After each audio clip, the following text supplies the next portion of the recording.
Wow! Panoorin po natin ang malaking tsunami at 9.1 na nangyari sa Japan at pumatay ng higit 10,000 mga tao. Ayan. Nakikita natin na ang tubig ay pumasok na sa syudad.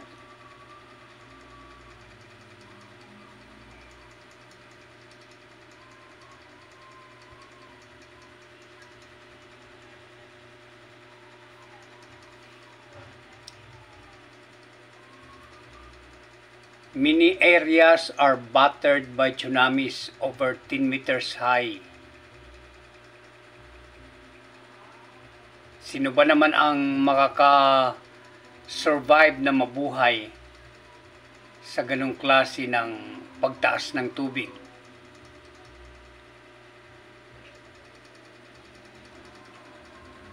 Pero ang nakakatuwa sa kanila ay pagkalipas lang ng ilang taon ay nakarecover kaagad sila.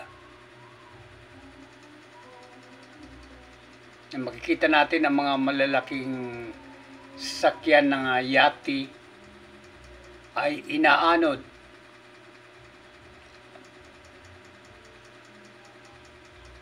at napapasama sa tubig.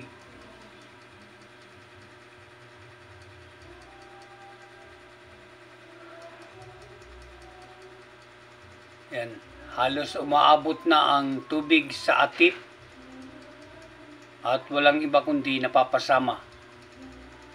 Nasa tubig ang mga bahay. Yung ibang tao na parang pinaglalaroan lang nila ang tubig na lumalaki. Alas 3:54 ng hapon, ang dagat ay kumikilos na.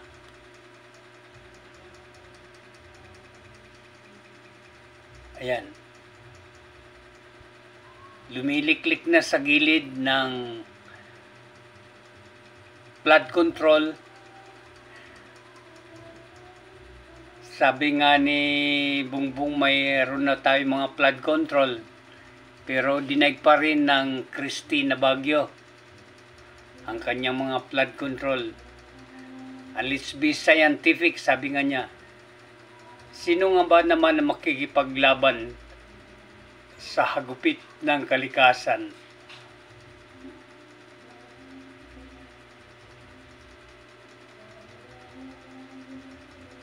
Ayan, napakahaba ng tulay at napakalaki ng tubig na tumataas, inaanod na yung mga dagat. Pakinggan natin ang tunay na sound. 畑を飲み込んでいきます。名取川の河口付近の様子です。そして今炎も見えます。こうして津波が押し寄せる場合は一緒に油なども押し流されて火災の恐れもあります。大変危険です。はい、北海道南西沖地震の時も津波を生じたエリアでは広い範囲で火災を受けました。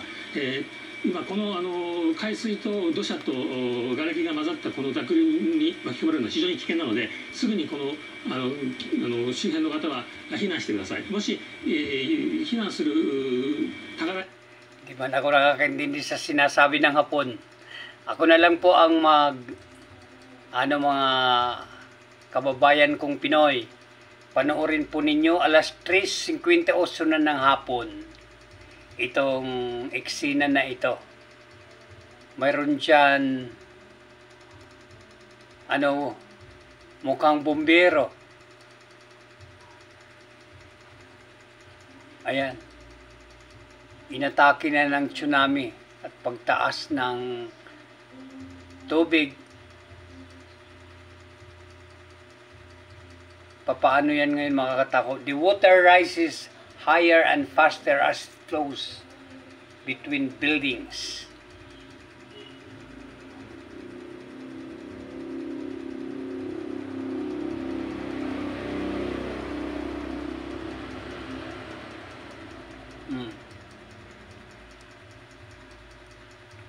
Ikaw kung nandito ka sa lugar na ito at lumalaki ng tubig, saan ka? Saan ka pupunta?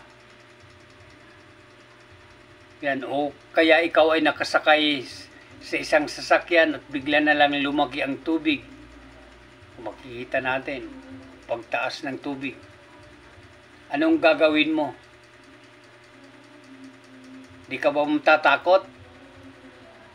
The driver who captured these images managed to escape. Sabi nga ng yan, alas 4:15 na ng hapon, itong eksena na ito.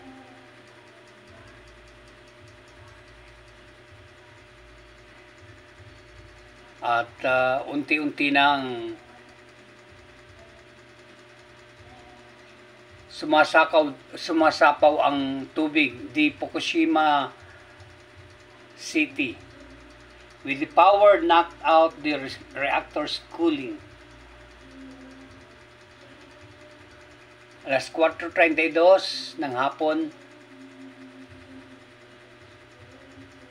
the tsunami has flooded about 560 kilometers of land.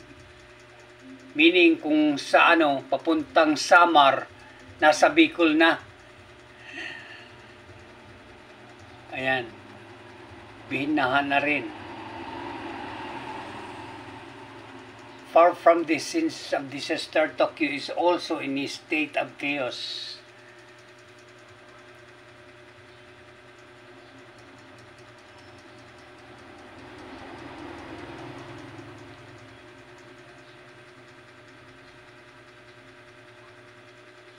Diyan pa rin yung mga tao.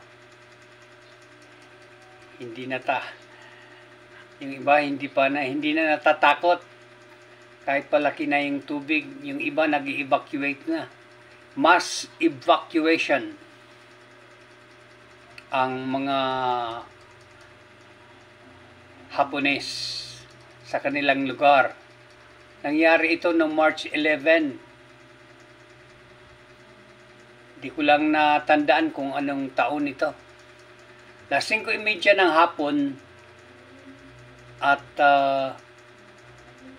unti-unti na pumapasok ang tubig at lumilindol.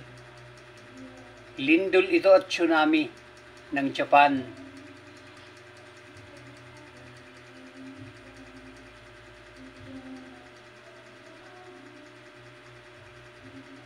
Napakahirap din ang kalagayan nila. Kaya ang Iglesia ni Cristo nung pagkatapos ng tsunami ay naglingap sa mga mamayan ng Japan. Yan, yung iba hinihimatay. Lalo na yung mga senior citizen. At pumapasok sa hospital, papaano yun? Pati hospital, inaabot na ng tubig. Alas 6:30 na ng hapon, ngunit nagbibigay pa rin ng warning ang mga gwardiya ng Hapon.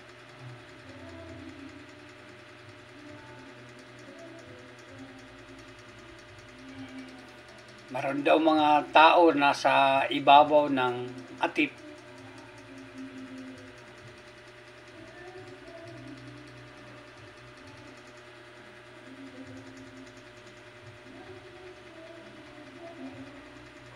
Okay, kung gusto niyo pong tapusin at manood pa, i-type nyo lang po sa search engine Lindol at Tsunami ng Japan. Maraming salamat po sa inyong panonood. Hindi ko na po tatapusin ang almost 48 minutes na